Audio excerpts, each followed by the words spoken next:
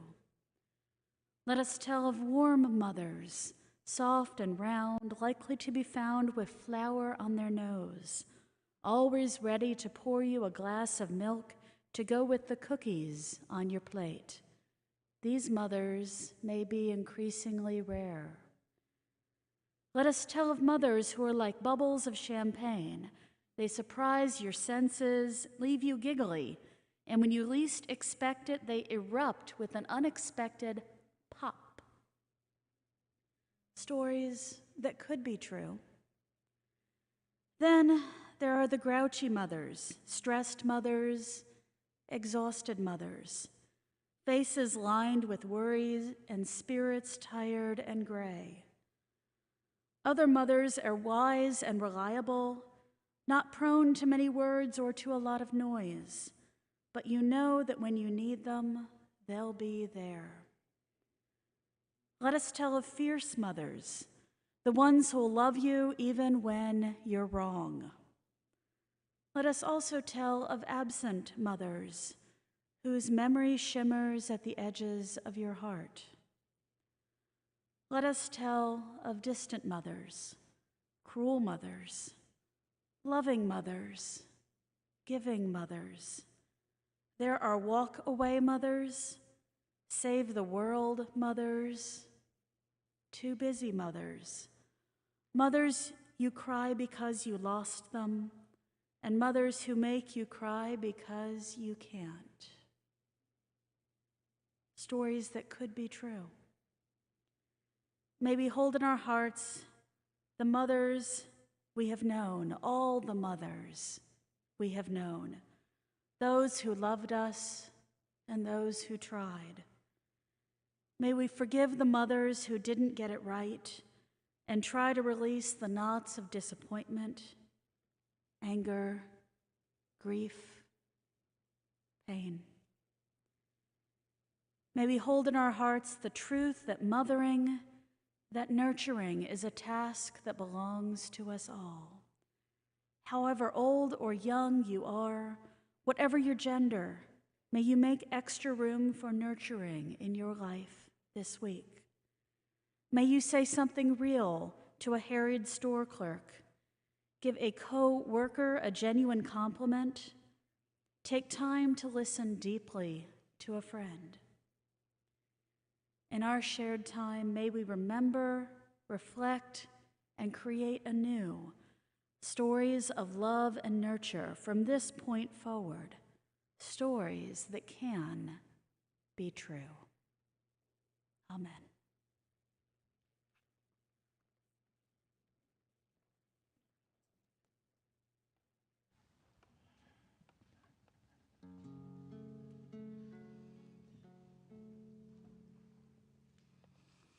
Bathala,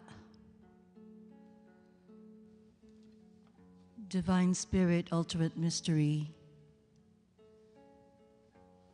share with us your strength to protect the earth, protect us from exploiters of the sea and the land and the air. We are you, you are us.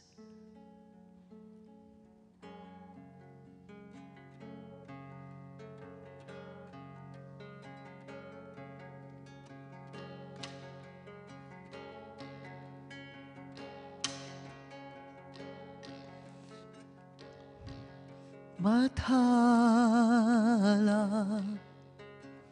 likha ninyo ang bawat bagay sa mundo. Lupang kayong manggit, luntian, bukirin, alat ng dagat at tamis ng hangin.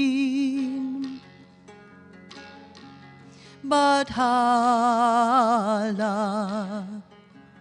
ang bawat bagay na nagmula sa inyong palad ay may tungkulin sa mundong kinagisnan.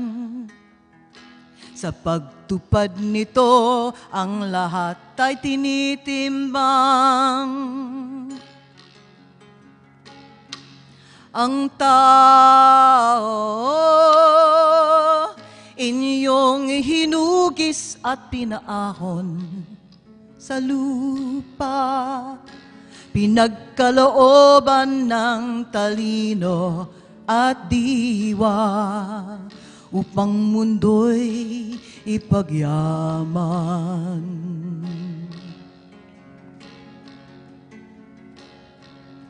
Talino, naging ararong nagpaamo sa parang. Naging kumpit na sumagupa sa garakatan. Naging apoy na nagpalaya sa karimlan. Subalit,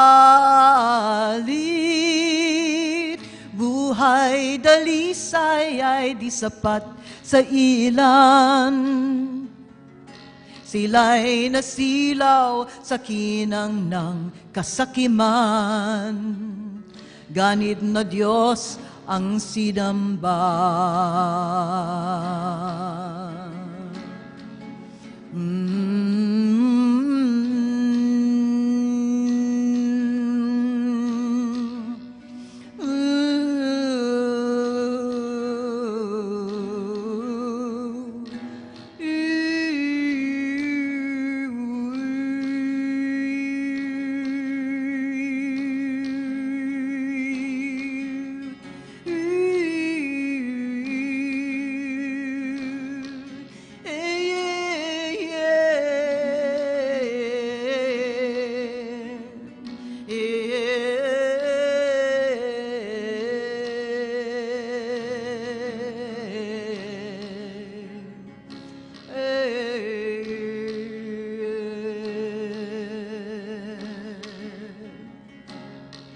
Bathala,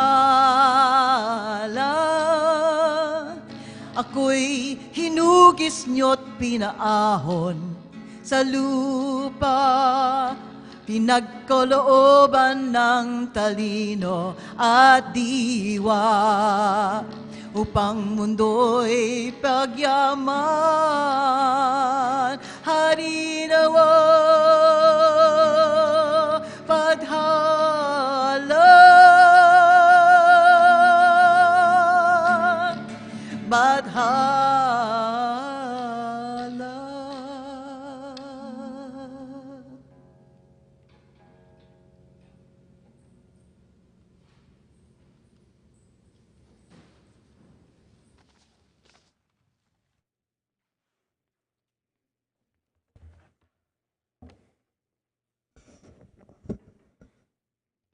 Our reading today is titled, Gardens Are a Form of Autobiography, by Teresa Honey Youngblood. The 6-year-old and the 9-year-old, co-creators of our neighborhood garden this past spring and summer, survey the backyard plot after our first good hard frost. Ooh, that's got a lot of dead stuff, says one of them. Guess we're done here, says the other. And they make their way to the far corner where the drooping pumpkin vine has revealed a few small orange orbs that we had missed in previous pickings. I stand over a daunting patch of blackened dahlias. The dying back shows evidence of our months of enthusiasm, but also our horticultural ineptitude. Trowels and forks here and there, lost these past weeks, months, until the weeds that obscured them were laid low. Heaps of too tall flowers that grew leggy because of inadequate sunshine, then flopped over into barely discernible paths. Twisted, odd-angled stems of cabbages and collards planted too shallow. Mats of green mush where crowded lettuces succumbed to the cold, bare soil. So I see we could have done differently. So many mistakes made in haste. So many times I chose not to weed. So many corners cut, and no way to do them over until next spring. How many seasons does a gardener get? 10, 20, 30, maybe, depending on when they start. This finitude makes the regret over missed opportunities and poor choices all the keener. There is relief and remorse equally in my heart as the growing season comes to a close. Then the 9-year-old is at my side, attempting mightily to whisper through excitement, "Look, look!" And I look where they're pointing.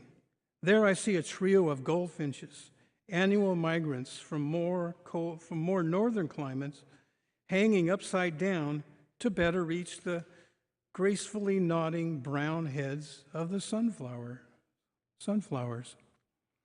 And just below that, on a bright tithonia blossom, a monarch. Somehow both flower and butterfly spared from the cold snap. The insect is lingering over the precious late-season nectar, even as gray clouds gather overhead. I think for a moment about how this weedy chaos, these beds of failed attempts, how do they look to the wild things? It looks like food. It looks like shelter. Imperfect, but earnestly done with our best efforts, tools in hand, and our collective wisdom such as it was, it looks like a place of giving. Children and grown-ups and creation itself tended here and fed.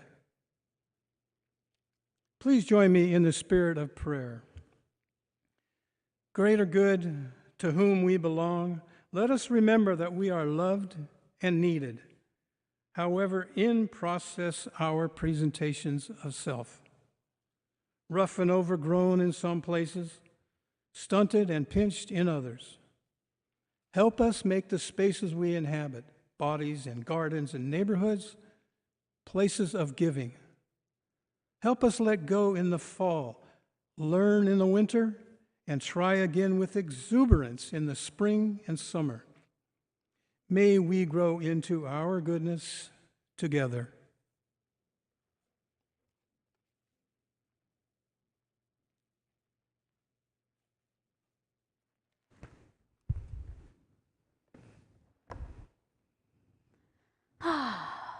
I only have 3 sermons left here. Yeah. So it's actually not a Mother's Day sermon today. I often preach on Mother's Day for Mother's Day, but I wanted to do something a little bit different because this is my third to the last one here. And I'll know this next Wednesday where I'm going, so don't ask, I don't know yet. All right. Totally different topic. You ready? You ready? There we go. Okay. Think science fiction genre. Oh, I love the moans. Perfect. What are some of the juiciest topics in science fiction? All these. Don't these sound great? So I've been into time travel lately. Not in reality, I wish, but in watching movies, reading stories. Okay, so let's talk about time travel. Many forms of time travel appear in all sorts of movies and books, both science fiction as well as action and drama, and believe it or not, the occasional romance with a time travel twist. Seriously. Okay, I am going full geek today, so you've got the disclosure, right? All right. I'm getting a thumbs up from the scientist over here. So setting aside scientific reality and realism for a moment, because we do need to set those down, so let's talk about the different kinds of time travel. And I'm sorry, these are mostly movies. I love the books, but I've been hitting the movies and TV series more lately. First, you've got the vehicle that takes you from one point in time to another. Think Back to the Future's DeLorean or H.G. Wells' The Time Machine, or where some other means sends your consciousness back in time. Then you've got time viewing, where you can view the future. The movie Paycheck is based on that. or the past, which the movie Deja Vu is based on. Then you've got, and this is a really fascinating one to mess with your mind, the rewinding day variety, in which the main character remembers previous live-throughs of the day, but usually no one else does. This concept first kicked off with 1201. Anybody heard of that movie? Came out a year before Groundhog's Day. It quickly inspired Groundhog Day and has had many other variations. My recent favorites are Boss Level and The Edge of Tomorrow, which are really both great violent action flicks. The one thing I prefer about those two, though, is that there's an explanation of why the rewinding day is there. Okay, there's also an adorable teenage romance with a rewinding day called The Map of Tiny Perfect Things that has a pseudo-explanation for why it happened. Then there's also the information time travel sort of thing, if you want to call that time travel, where, for instance, the characters know that that day will be their last. Really makes for some really intriguing stories. So then you've also got the overall category of stories where time travel is more just a setting for the story rather than a primary mechanic. The Outlander series and the Doctor Who series are examples of this. Okay, so that's all the different types of time travel. You got it all in your head? You know it all? I love the confidence. There's causality built into many of these, some more successfully than others. In Back to the Future, Marty McFly ends up endangering his own existence when he messes up how his parents met.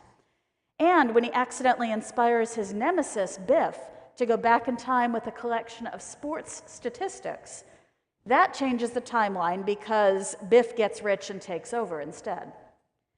In the series Travelers, causality is essentially the point of time traveling, as travelers from the future are sending their consciousness back in time to try to fix things so the future doesn't suck as much as it does.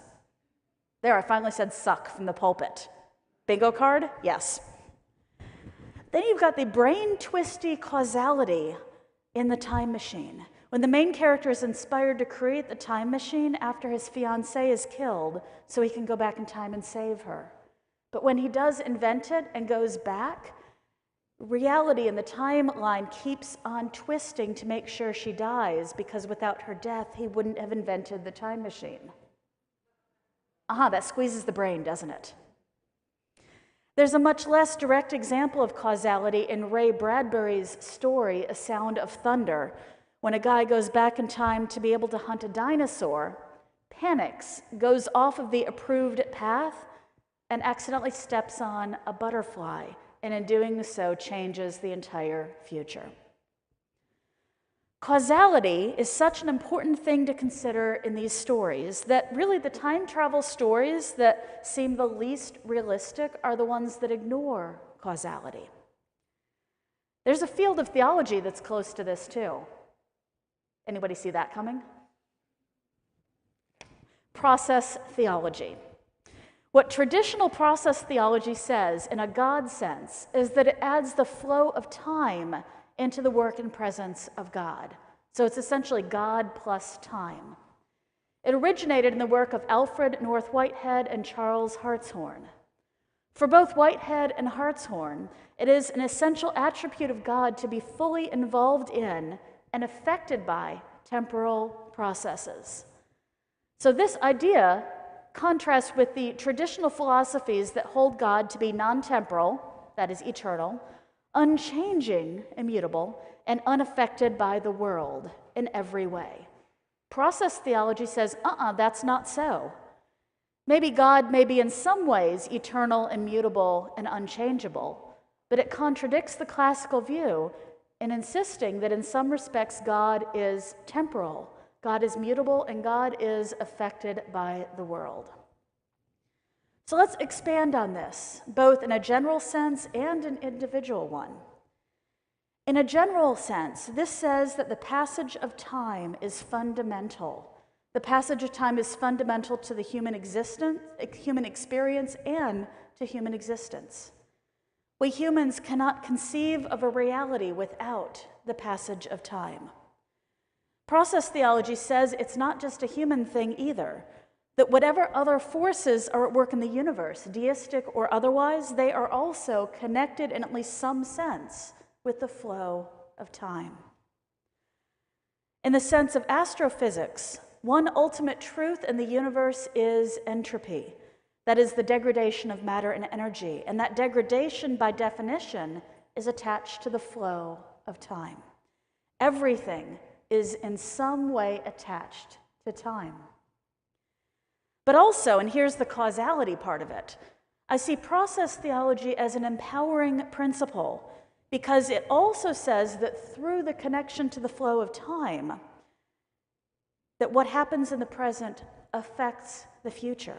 Because there isn't some outside deity who is totally outside the flow of time who can completely change it. Our actions in the present shape the future.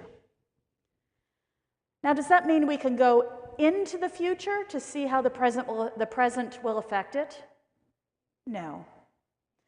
While there are some who claim otherwise, for the most part, physicists and other scientists agree that time travel will never be possible. Sorry about the fantasies out there. At least not in most of the universe. If you get close to a black hole, like very, very close, closer than organic beings will ever be able to safely get, there's a little bit of time travel that's mathematically possible. But that's extreme, so we'll just leave that over there for what it is. Have I really twisted your brain yet? Good.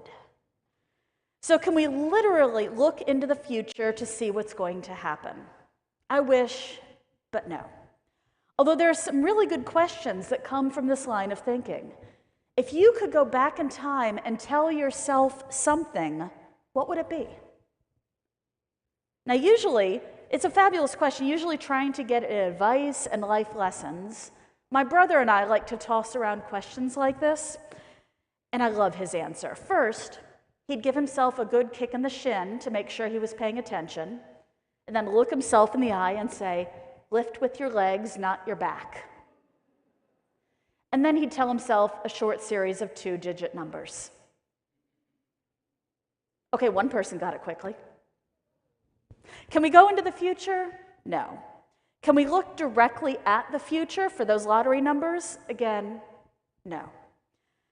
But can we change the future into something different? And that is an absolute yes. Can we predict what the future will be? Well, no, but also yes. Crystal balls that work like science fiction says and fantasy says, they don't exist, although anybody wish they would. Go looking for that series of 2-digit numbers? Okay, I would. But even though direct prediction of the future isn't scientifically possible, we can use our creativity and imagination to project what might happen in the future, sometimes with disturbing degrees of accuracy. Renowned author Octavia Butler talks about doing this.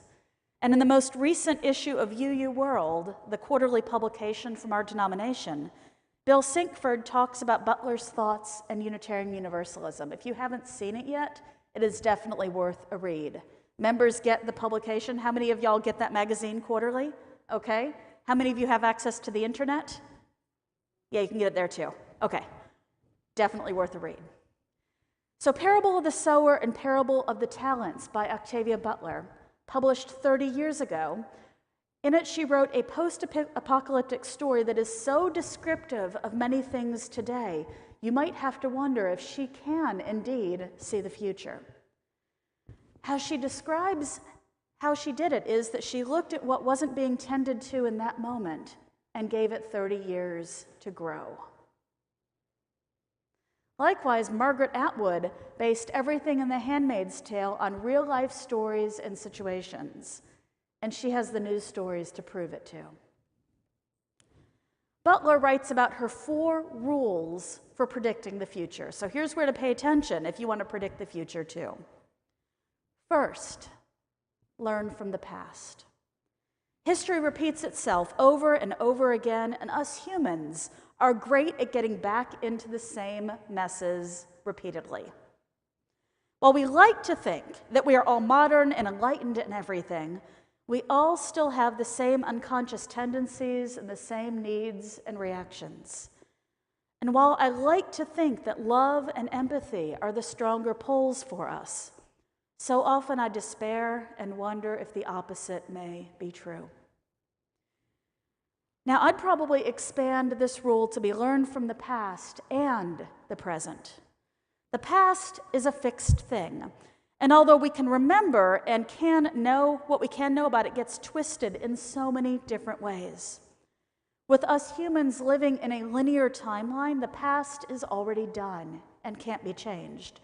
We can learn from it, but it's already set. The present is where empowerment lies, because the present is where we can actually affect things. All right, learn from the past and the present. You ready for rule 2? You getting them? Respect the law of consequences. Remember that time travel stories we were talking about and how the law of consequences gets applied to them?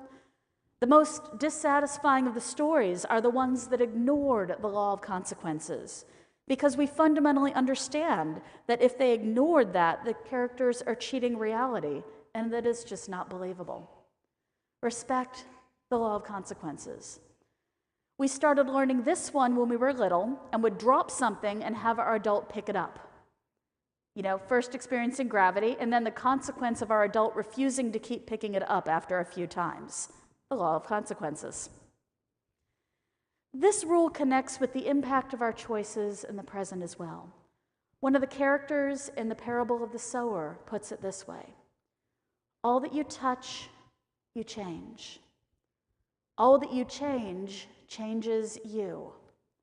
The only lasting truth is change. You hear the process theology in it and the impact of time? Yeah. Time equals change, or at least implies change. It's all there. Consequences imply the result of the flow of time, and we are all actors in that flow of time, both us humans and all of the other forces in our universe. Butler's third rule: be aware of your perspective. Be aware of your perspective. That could be the motto for current-day Unitarian Universalism, as well as many other schools of thought. Though, there's good science behind this. Einstein posited that the observations from all perspectives are valid, although he was talking about scientific measurement and not sociological reality, although I do believe it's still true. Be aware of your perspective, and remember, all perspectives are valid. All identities are valid. This is included in many group covenants, with their encouragement to speak from one's own perspective and be mindful of intentions and impacts. And it's included in the updated version of the Golden Rule, that of treating others how they would like to be treated, which is fundamentally about the validity of their perspectives. However, there's another way that Butler really meant this. When folks write stories projecting what the future will look like, so often it's fundamentally based on what is holding their attention at the moment that they're writing.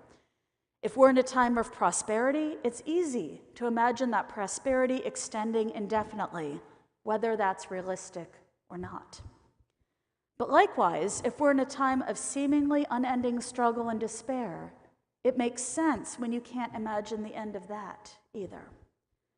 So we have to open up our imagination beyond our current mindset and beyond our current conditions to see what might be possible. Okay, you got those first three? You ready for the fourth? Fourth might be the most important. You ready? Count on surprises. Count on the surprises. The unexpecteds, the curveballs from left field. Yes, I know they're both baseball metaphors and they don't work together, but there you go. When I think about what may lay ahead of us due to climate change and geopolitical dynamics, the most common phrase I use is non-linear societal disruptions. In other words, count on the surprises. We can't possibly predict everything that is going to happen in the future. I mean, who predicted the coin shortage during the COVID pandemic? That to me is a perfect example of count on the surprises. Now, we can predict some of it. Using the first 3 rules and some imagination, we can get there. But Butler's 4th rule reminds us to have some humility, to gather our means for resilience and our communities of support, because we're in for a ride no matter what. And while it may sound cliche to say, we do in fact get to create the future. The future is born from the present, and the present is what we live in and have the power to affect. Maybe not huge changes, but change nonetheless. After one of her presentations, a student came up to Butler and asked her what her answer was for humanity's problems as she saw them. "There isn't one," she told him. Now, he walked away and wrote that as the conclusion of his interview, but she wasn't done there. "No answer, you mean? You mean we're just doomed?" He smiled as though he thought it might be a joke and stopped writing. "No," she said, "I mean there's no single answer that will solve all of our future problems. No magic bullet. Instead, there are thousands of answers at least. You can be one of them if you choose to be." That's co-creating the future. Let's get to it.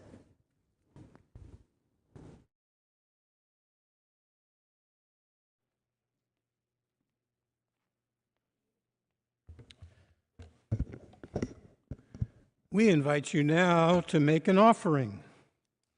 In this way, each of us has the opportunity to contribute to keeping our community dynamic and resilient. We're continuing to conduct the offering without passing the plate. Instead, you can either give electronically by scanning the QR code on the back of your badge, which is always facing out for me. My name doesn't face out. Or you can put a cash or check donation into the donation envelope that you'll find in the back of the pew in front of you. Write your name on it and mark offering plate or pledge, and then put it in the donation box that is right by the fountain in the atrium as you leave the service.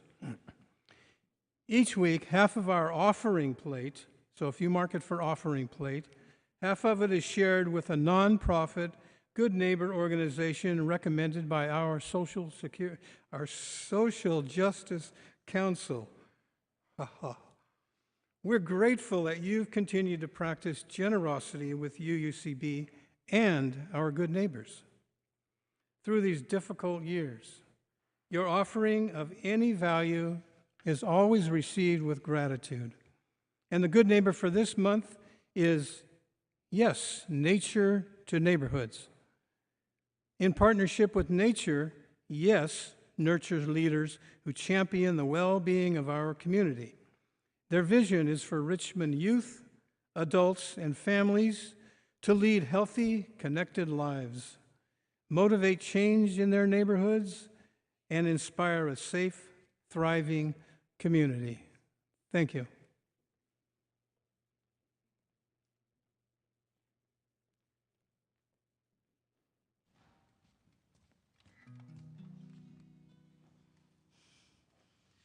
Yes, again, happy Mother's Day. I miss my mom.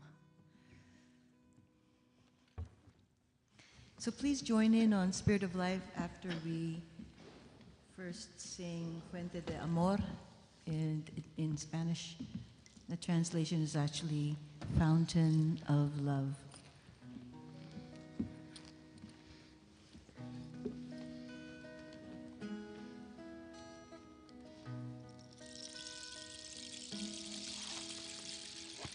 Fuente de amor, ven hacia mí.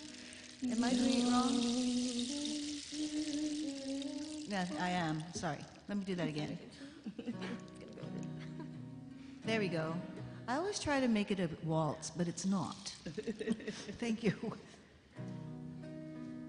There we go.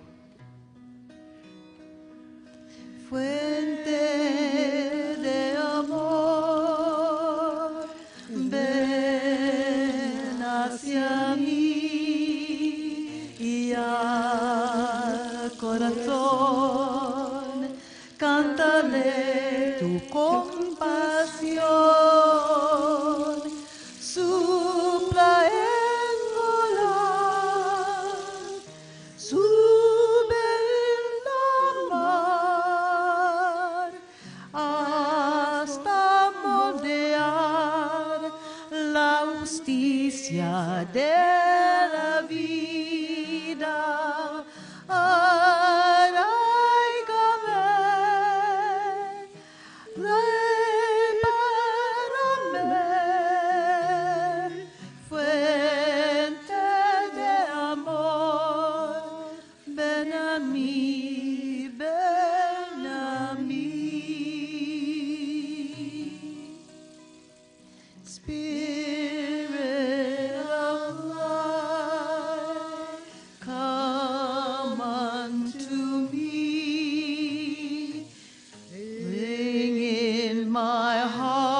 the shape of justice. Roots hold me close, wings set me free. Spirit of life, come to me, come to me.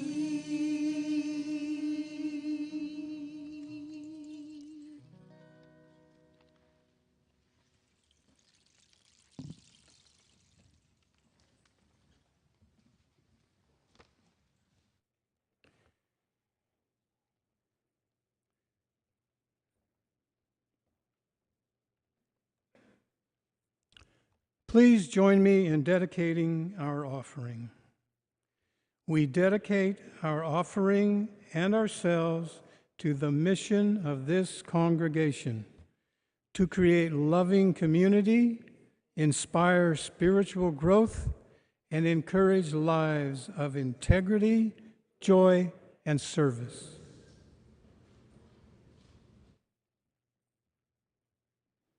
This has been fabulous being together today. A few things to let you know, though, before we leave. First, as you see, congregational meeting next Sunday after the service. Please plan to stay after. It'll be available on Zoom as well, so come in person, come on Zoom to do the work of the congregation. And yes, we've had a lot of congregational meetings. They're all important, though. There are awards at this one, hearing a lot about the state of the church, and the fun voting on the budget stuff. Next week during Celebration Chapel will be a flower communion. So kids, youth, families with kids and youth, others if you want to, please bring a flower to take part in that ceremony here in the sanctuary. Everyone else will be celebrating our Doctors of Durability. So it's just going to be a really fun Sunday all the way around. And then after the service, at some point in time after, we'll be outside doing a small dedication for new plaques on the memorial wall, if anyone would like to join us for that. All right, shall we sing now to close out?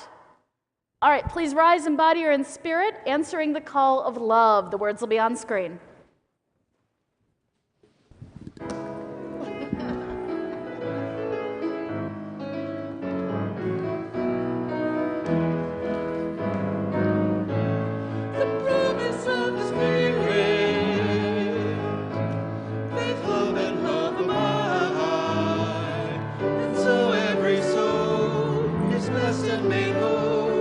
The truth in our hearts is our guide. We are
past and the present. Respect the law of consequences. Be aware of your perspective, and remember, all perspectives are valid, and count on the surprises.